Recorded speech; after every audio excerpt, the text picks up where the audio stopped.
The India-Texas opportunity is real, but to unlock it, we need capital. And not just money, but capital thinking. The kind that backs bold ideas, builds billion-dollar deals, and protects the infrastructure that makes those deals possible. Up next are the people powering this engine. The deal makers, the enablers, the ones keeping capital flowing across the borders. Let's dive in.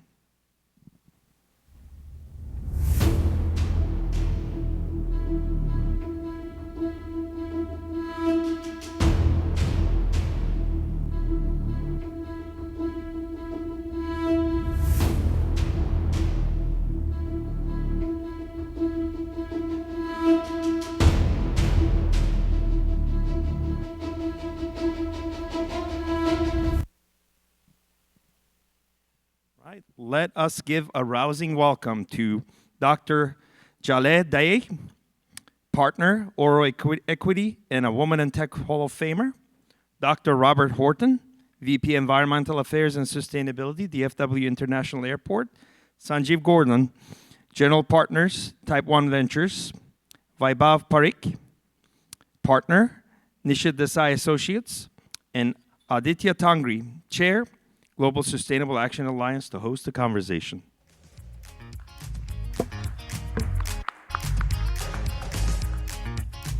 Can everybody hear me? Perfect. That's a Verizon thing, right? Okay. Just to dig at the AT&T folks in the building. Okay, I'd like to very quickly introduce everyone again on the panel, and please I encourage you to go online and check their profiles, because honestly I won't be able to fit everything that they do in such a short possible time. So we have Dr. Jaleh Daie, and she is a pioneering scientist, investor, and advocate for women in STEM. She has worked with multiple presidents, and she was a former head of science at White House, senior advisor to NASA, and now she backs breakthrough ventures at the nexus of science, tech, and impact. Next to her, we have Sanjeev Gordhan, and he's a general partner at Type 1 Ventures, backing bold science-led startups from space to sustainability. With the background in fintech and deep tech investing, he's helping build the frontier economy. On the far end, we have Vaibhav Parikh. He's a partner at Nishith Desai Associates, where he leads the tech and emerging sectors practice, a trusted advisor to startups, investors, and global tech firms. He's at the forefront of India's innovation and regulatory landscape. And then we have Dr. Robert Horton, and he is the Vice President of Environmental Affairs and Sustainability at Dallas-Fort Worth International Airport, where he leads initiatives that have positioned DFW as the first carbon-neutral airport in North America and the largest to achieve this status. So gang, we're gonna jump right into the questions. I feel like I'm in CNN, and we got like a CNN panel going on over here. All right, so right off the bat, do you think sustainability has a future in investing, and that it makes business sense to back sustainability? If I could just start off with Dr. Jaleh for her to share her thoughts. Yeah, well, thank you so much for inviting me before I started speaking. It's obviously a very terrific gathering. The subjects are so interesting. I want to go to all the meetings, but I can't. But anyway, to your question, does sustainability make business sense? The answer is a resounding yes. Perfect. And that's why at least I make a living by paying attention to the kind of investment we do, making sure they are not only good for humans, but also good for the planet, because it makes sense. This is the most precious resource we have, and we can't really not be responsible in terms of approaching what we do. And my work mostly is in food and agriculture, which is the most primal human need. And the way we've done agriculture in the past It's been good because it has fed us, it has helped us grow, but we no longer can do agriculture that we have always done. So we are always looking for ways to make it a smaller footprint on the environment. Perfect. And I have one question that I'd like to sneak in before I move on to the next person. AI is getting so much hype. And the joke is that if you go to Silicon Valley or if you're pitching to a VC, just have a slide on AI and immediately it increases your valuation and you'll get more money. Why isn't sustainability getting the same amount of hype for when you go to like a VC office? Now, obviously, when someone comes to you because you are focused on this sector, it does, but why isn't it mainstream out there? Or why aren't VCs attaching the same amount of value for when it comes to sustainability, given that on a 10-year horizon, it is proven that it reduces business risk and it reduces physical risk, and companies who generally focus on sustainability as well as profitable activities, they outperform other companies, Dr. Jaleh. Well, actually, I would sort of reframe it a little bit. The question you're asking is very important, but I would reframe it. In Silicon Valley, there is a thing called FOMO, fear of missing out.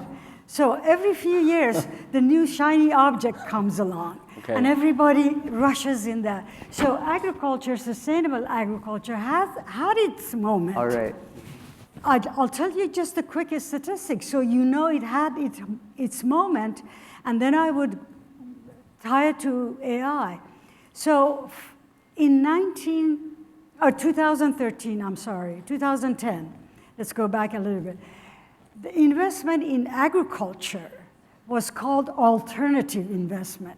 There was no such investment category as agtech. Then in 2013, Monsanto bought Climate Corp, which was sort of the precursor to AI. It was an analytics kind of pre-machine learning kind of thing. And that was the first unicorn in agriculture. And that became the shiny object in Silicon Valley because they said, oh, you can have unicorn in agriculture. So then there was a rush of money into agriculture, sustainability also especially. So from 2013, we went from $500 million investment. Just keep that number in your head. By 2021, it was $52 billion globally. So now tell me how many X that is. So we had our moment. Now, going back to tie it into your AI, many of the things that are being invested currently in ag tech and food tech are actually AI powered. So there is decline in total amount of global dollars that is going in ag tech. We have gone from 52 billion in 2021 now to 28, 29, 30 billion. So that's a significant decline. But much of what is being invested on is AI related, I would say. Perfect. And so that's a perfect segue to ask Vaibhav in terms of, again, the same question, does sustainability make business sense? And now you know what's happening both in US and India. So can you walk us through what the mindset is in a place like India compared to the mindset of how they're approaching the same topic or from a business point of view and an investment point of view? Thank you. I hope you can hear me. So to answer your question, does it make sense, right? And I think that's the only thing makes sense. AI is everywhere, which means that anywhere you put it in, any topic you put it in, AI will be there. And as Doctor mentioned, it's a shiny new object. But once it is matured, and I think it is already coming to a level of maturing, it is going to get into different areas, right? So you take EdTech, you will have AI. You will take e-commerce, you will have AI. You will take anything, it will have AI. And clean tech will also have AI. And the whole investment which we are seeing today, I don't think any investments in clean tech has reduced at all. It may have reduced because of the cyclic situation of funding getting a little tighter. but proportionately it has not reduced. In fact, it has increased. And Vaibhav, when you say it's not reduced, are you referring to the global north, or are you I am referring talking, to the global south? yeah, globally, but I'm talking mainly in India. Okay. Because I see, I advise a lot of private equity VCs who invest in India, so my view comes from India predominantly. Yeah. So for example, there has been Aqua Connect, which has raised a lot of funding. There has been harvesting, Farmer Rich Rockefeller and other institutes have invested. So we are seeing that, but each one of them are now pushed to use AI to become more efficient and more things. So I don't think AI is going to be a and or situation. You invest in AI or you invest in clean tech. It will be invest in a clean tech which uses AI for a greater efficiency, and that's what we are seeing. And so you're saying, yes, in India, it's very much the center of attention. And are they realizing that now that it's affecting the daily life or the everyday life in India, that it's one of the critical areas where you need to invest in? In fact, so India is today the greatest or the hub for social innovations. The very fact that you get different sizes or stratas of people available, right from the bottom of pyramid to, as we were saying, the third largest unicorns or third largest number of billionaires. So you have a wide range of people there, right? So when you really look at innovations coming in India, it comes at all levels. So it's very interesting. In India, you can have not-for-profit doing clean tech and social work. Yeah. I know of a company, I've worked with them. It's an initiative called Azure. By IIHS and founded by or supported by Infosys founders. What they do is they help existing buildings to become high-performance buildings, right? And they say that if 50% of the new construction till 2030 becomes high-performance building, India will save 432 billion in energy cost and save 600 million metric ton carbon dioxide equivalent.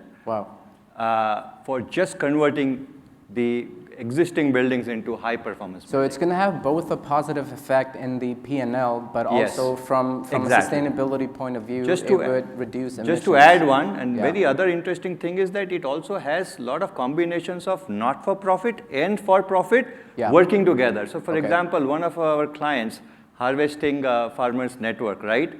What they do is that they have a for-profit which will help AI, which uses AI throughout the life cycle, right from seeds to the market for the farmers, including identifying crop disease and everything else, using satellite images and everything else.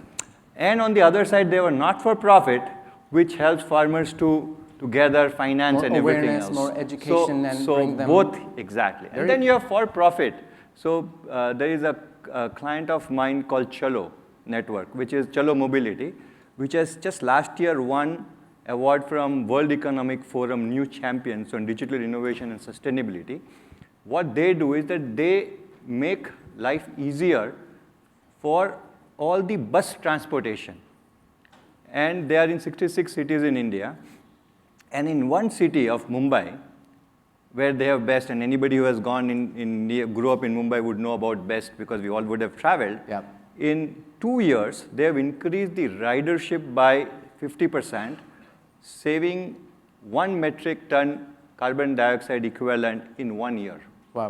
So this is a Sunicon, just to be a unicorn. So these are different kinds of use cases we are seeing in India. Happening in India.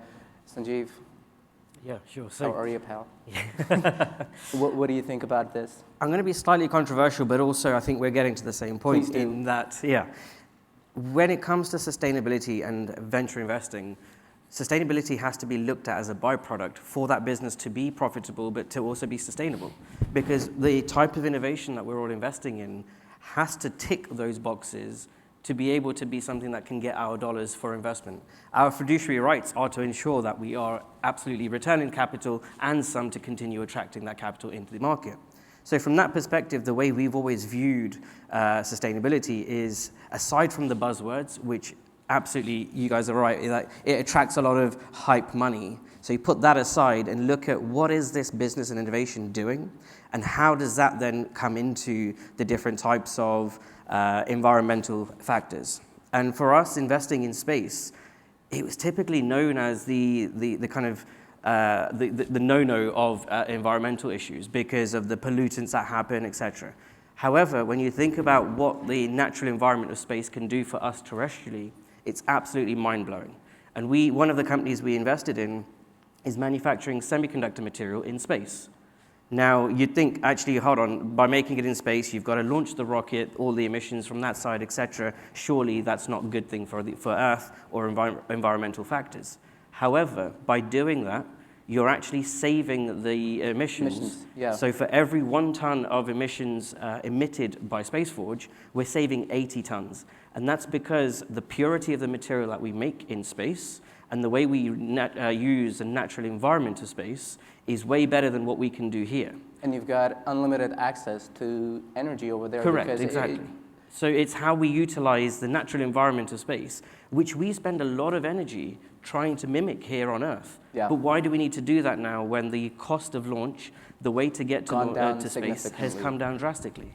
But I'm just going to have a quick poll of the audience. If given the chance, who would go to space tomorrow if you could? Brilliant. I can see a few hands here. And we know all the patsies who'd fall. Yeah, exactly. You guys have been identified now. I always ask that question because it's really fascinating to think where the space industry was just literally less than 6-7 years ago and where it is now. Yeah. And the reason why that ties into the environmental factor is because we're going to start seeing a lot more manufacturing, a lot more Earth observation opportunities and connectivity that is impacting us terrestrially here. Yeah. And it's happening sooner than people realize. Yeah. Just don't pull a Katy Perry when you go. Yeah, exactly. That's all we ask that you do. So Sanjeev, when you looked at this investment, was sustainability front and center, wherein they said that, hey, we're going to move the chip production into the space, and as a result, we're going to save on the scope 1 and 2 and potentially 3 emissions. Was that more a byproduct, or was that one of the key items that they were promising? No, for us, and I've got to be honest in this, I might not be liked for this, it was a byproduct. Okay. Because if this company can achieve what it set out to do, which is create superior material than what we can physically create here on Earth, the implications of that when it comes to the world of AI, when it comes to the world of what we need to do for the data centers, et cetera, that we're consuming, the energy input that's going into that, if it can save literally 2 to 3% of energy, automatically it's going to be doing what it needs to from an environmental perspective.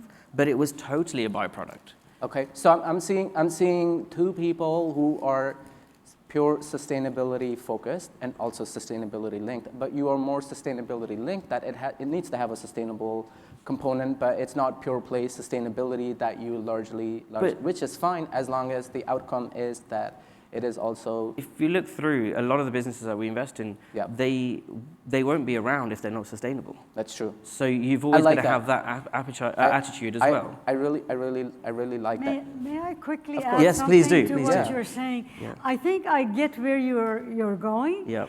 But there is a time where you may have to do things for the sake of innovation. Yeah. That may not be immediately sustainable. Yes. Yeah. Yeah. But once that innovation takes shape, the technology takes over and makes it a normal, everyday technology, then that you would see the sustainability. I think that's a very important point that you bring up, Jaleh, because a lot of people out there, they're so anti-innovation because they feel that it's ending up with a lot of emissions or a lot of negative effects to the climate. But what they don't realize is that on a 10-year horizon, these innovations, the emissions will net out, and it'll be positive for the environment in the future. So I really love that you brought it up. I love that you're saying that, hey, I'm going to be honest with you. We're going to look at the business case first, but also there will be a sustainable byproduct, which is perfect, Dr. Robert, because DFW, it's one of the leaders for when it comes to sustainability, and you are leading the environmental affairs and sustainability over there. So I'd like to ask you a question. Apart from, let's say, sensor-activated water and flushes and recycling stuff, is there a strong business case for a behemoth or infrastructure like DFW, wherein if you were to look at the balance sheet or the P&L statement at the end of the year, you can have a strong correlation between whatever you're doing and the money that DFW is making or the money that they're saving on operations. So again, thank you for having me here today. I'd like to actually just sit back and listen to the conversations around me. So many fascinating points being made. But I want to go back for a second on the way that we view sustainability, right? Kate Raworth in her work on donut economics said it best. It's about meeting the needs of all humanity within the limits of a living planet. And for me, that's the differentiator in terms of our approach. So sustainability has become part of our DNA. It's our approach to the way we do business. So does it make good business sense? So when we became the first carbon neutral airport in North America, we took advantage of a couple of things. Number one, over the past few decades, in order to reduce costs, in order to reduce emissions, because the Metroplex is a non-attainment area for ozone, we did a lot of investments in consolidating our car rental center. We converted from diesel to natural gas. We also invested in a lot of facility efficiency, the retrofits, right? All of those things collectively allowed us to save over $20 million over a 15-year period. Then, when we made the decision, a policy decision, to voluntarily shift to purchasing 100% renewable electricity, at the time, it came at a 30-year low cost. So is it good for business? Yes, it is. It depends on your approach, right? The way that you approach it. And so we continue to make these investments because we know that doing the right thing, making good business decisions, creating a better future for our planet and for the people that depend on the resources in our planet means that we're going to be able to meet the future challenges. We're the fastest growing city in North America today. Our airport is growing to 100 million passengers annually in the next few years. And so all of that demands that we continue to expand our infrastructure to meet that growth. But the approach that you take makes a difference.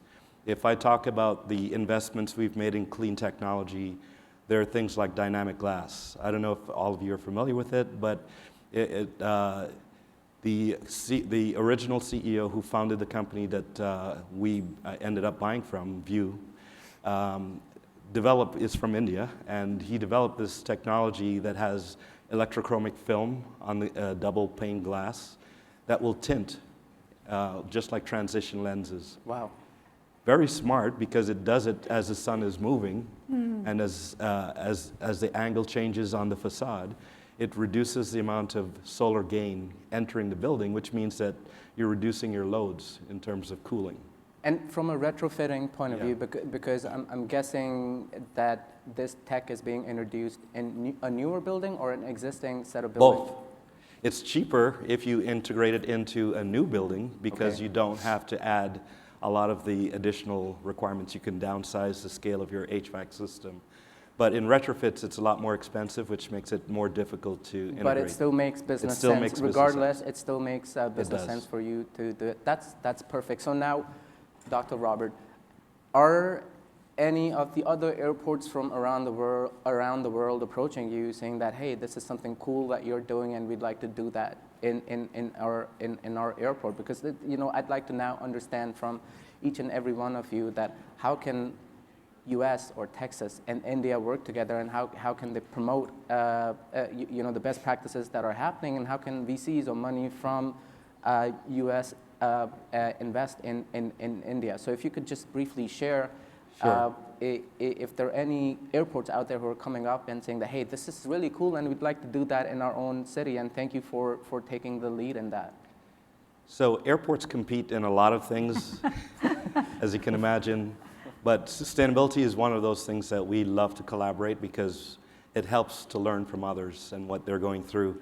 There are a couple major organizations, trade organizations in the US. Airports Council International has a US focus, but also a global focus. And a lot of airports who are members of that organization can collaborate. And we've learned a lot. Schiphol Airport was one of our first inspirations, and we learned a lot from them. We've spoken with some of the folk from Delhi. And so there's a lot of collaboration already ongoing.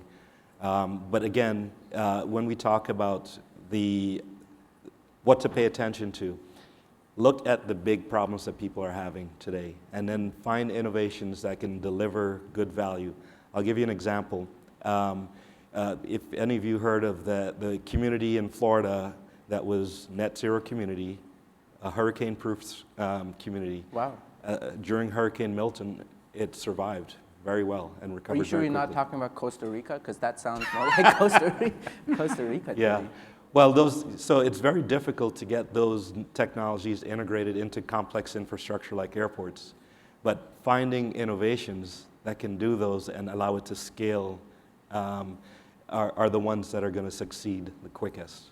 So you need the minds that will allow you to smartly integrate things. So one of the things that you've seen us starting to do now is using modular construction.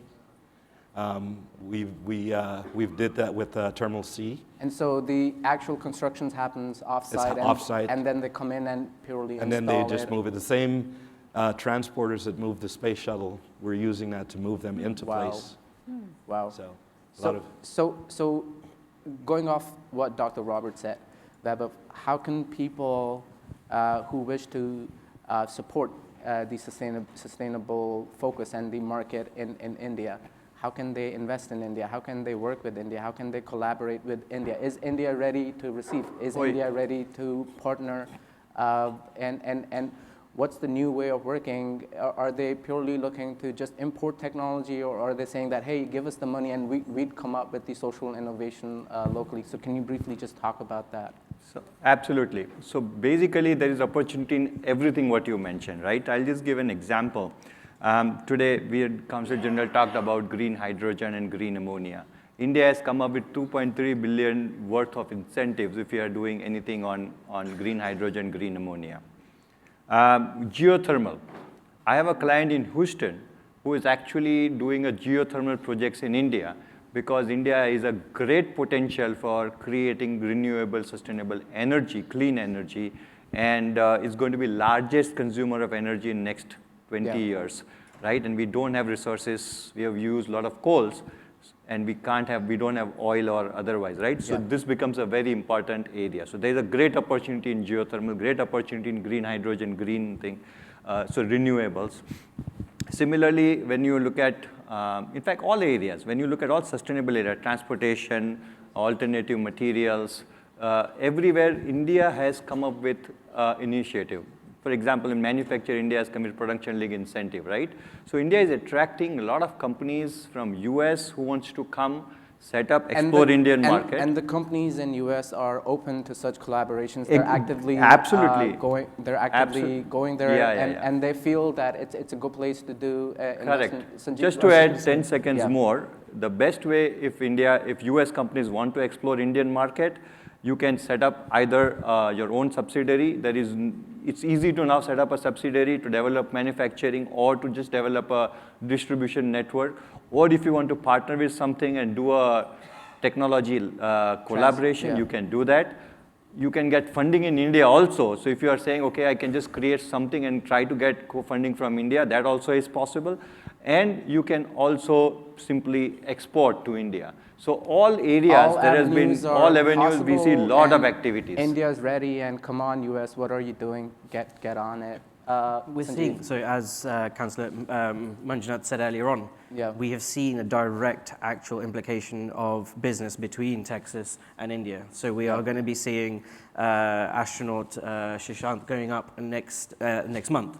That was a collaboration between a private company here in Texas and the Indian government to work together on how do they, one, look at the private and public collaboration, two, the types of science and innovation that they can do in space. And I'm guessing the dollar goes a long way in India.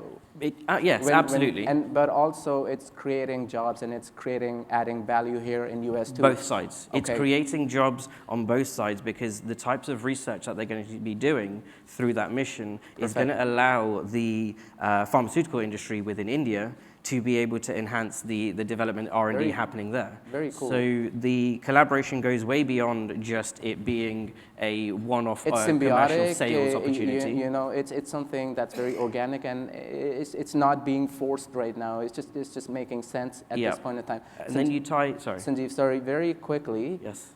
What's that one area that people, innovators in the room, should look at or should think about focusing on a startup?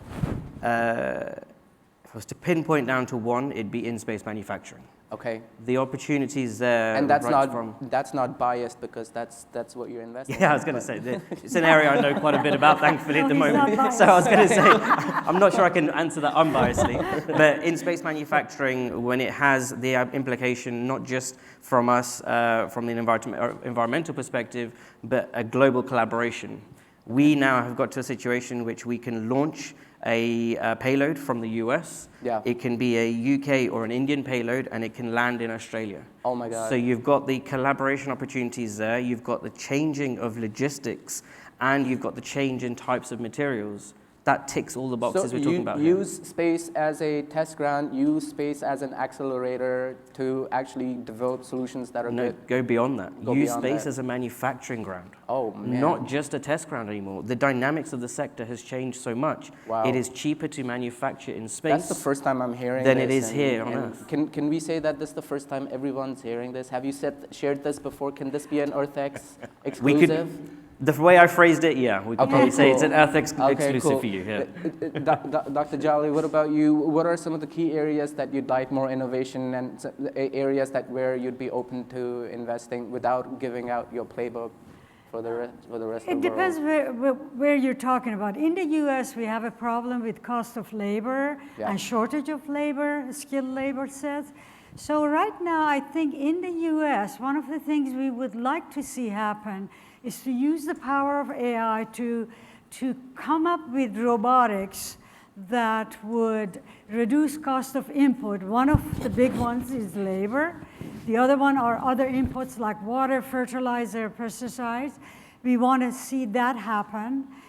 If you're talking about India, I think India is a growing country, busting at the seams. So there's all kinds of needs. Anything you do in India is needed right now. So, and we have invested in companies that are based in India. We deeply believe in Indian entrepreneurs. They have a great head on their shoulders. They work hard. They're entrepreneurial, truly entrepreneurial. So I think the opportunities are just vast. Very cool, and I am Indian, and that made me feel nice. Thank you, Dr. Jaleh. You're the best hype person one could have, only if you're Indian. I'm an adopted daughter of India. there you go. And Dr. Robert, last words in the infrastructure or airport space. What are some of the key areas where you'd like more investment to happen? It's really what we've capitalized on, digital twins. So digital twins have evolved beyond these static models, digital models, to these integrated complex models that allow complex organizations to operationally coordinate their resources together, save money, because when you engineer out the waste of your system, you also reduce your impact on the environment. So achieving efficiency, supply chain economics, that can directly have an impact on P&L, and that's something that you're looking for, wherein you can track the consumption, you can de-link it from the production, and in that way you're hoping to achieve exactly more profit and also do good. Yes. All right. Well, thanks so much, guys. I could talk about this for hours, and I know that we've barely scratched the surface, but each one of these panelists are going to be here at EarthX and at the Powering the New India conference. So feel free to grab them and have a conversation with them. Thank you so much, guys. Thank you for being here. Thank you.